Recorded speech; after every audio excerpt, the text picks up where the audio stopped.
ಭಾಳಷ್ಟು ಐತಮ್ಮ ಅದು ನಾವು ಏನು ಅಷ್ಟು ಇಲ್ಲ ನಮಗದು. ಅವರು ಭಾಳ ಹೆಲ್ಪ್ ಆಗ್ಯಾರಮ್ಮ ನಿಜ ಹೇಳ್ಬೇಕಂದ್ರೆ ನಮ್ಮ ಗೌಡ್ರ ಆತು ಅವ್ರ ಜೊತೆಲಿ ಇನ್ನೊಬ್ರು ಅವ್ರ ಸ್ನೇಹಿತರು ಅದಕ್ಕೆ ನಾನು ಅವ್ರನ್ನ ನೋಡಿದ ತಕ್ಷಣ ಏನಪ್ಪ ಅವ್ರ ದೇವ್ರು ಅವ್ರ ಹೆಂಡ್ರ ಮಕ್ಕಳು ಚೆನ್ನಾಗಿಟ್ರಲ್ಲಪ್ಪ ಅನ್ನೋದನ್ನ ಬಿಟ್ರೆ ಮತ್ತೊಂದು ಏನು ಬರ್ತಾ ಇಲ್ಲ ನನಗೆ ಬಾಯಿಗೆ. ಯಾಕೆ ಹೇಳಮ್ಮ ಸಾಯುವಂಥ ಸಮಯದೊಳಗೆ ಬದುಕಿಸಿದ್ರಲ್ಲ ಅದು ದೊಡ್ಡ ಮುಖ್ಯ.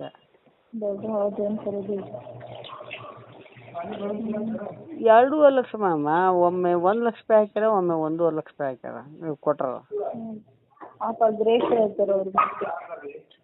ಅವ್ರೇನು ಹೌದಮ್ಮ पाय दुखता चिकन ತುತ್ತಲ್ ಮಾಡಿದೆ ಅಂತ ಅವ್ರೆಲ್ಲರೂ ದುಡಿಯಕ್ ಹೋಗ್ತಾರ ಏನೇ ದುಡಿತಾರ ಒಂದ್ 4 ಕಾಸು ದುಡ್ಕೊಂಡ್ ಇಟ್ಟಿರ್ತಾರ ಅಂತ ಅನ್ನಂಗಿಲ್ಲ ಏನಿಲ್ಲ. ಹೆಂಗಾಗತ್ತೆ ನಮಗ ಅದು ಭಾಳ ಸಂಕಟ ಆಗತ್ತ ಅವೆಲ್ಲ ನೆನ್ಸ್ಕೊಂಡ್ರ. ನಾವು ನಮ್ಮ ಮನೆ ಮ್ಯಾಗ ಅದೀವಿ ಅದು ಏನೋ ಅನ್ನಂಗಿಲ್ಲ ಆಡಂಗಿಲ್ಲ ಇರ್ಲಿ ಬಿಡು ಅಂತ ಸುಮ್ಮಾಗೋದು.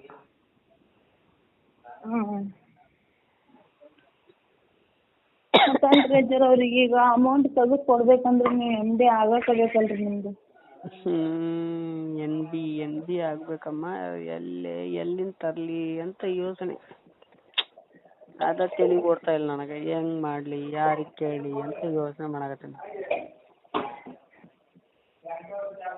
ಎಲ್ಲರೂ ಕೇಳಬಾರ್ದಂತ ಏನಮ್ಮ ನಿಮ್ಮ ಮನೆ ತೆಕ್ಕಿದ್ದು ಇದು ನೀವು ಹೋಗುವಂತ ಅಜ್ಜನ ಕಡೆ ಸಮೇತನು ಬಿಡ್ಲಿಲ್ಲಮ್ಮ ಅವ್ರ ಕಡೆ ಸಮೇತನು ಕೇಳಿದೆ ಅಂದ್ರೆ ತಪ್ಪು ತಾನೇ ಅದು ಕೇಳಿದ್ದು.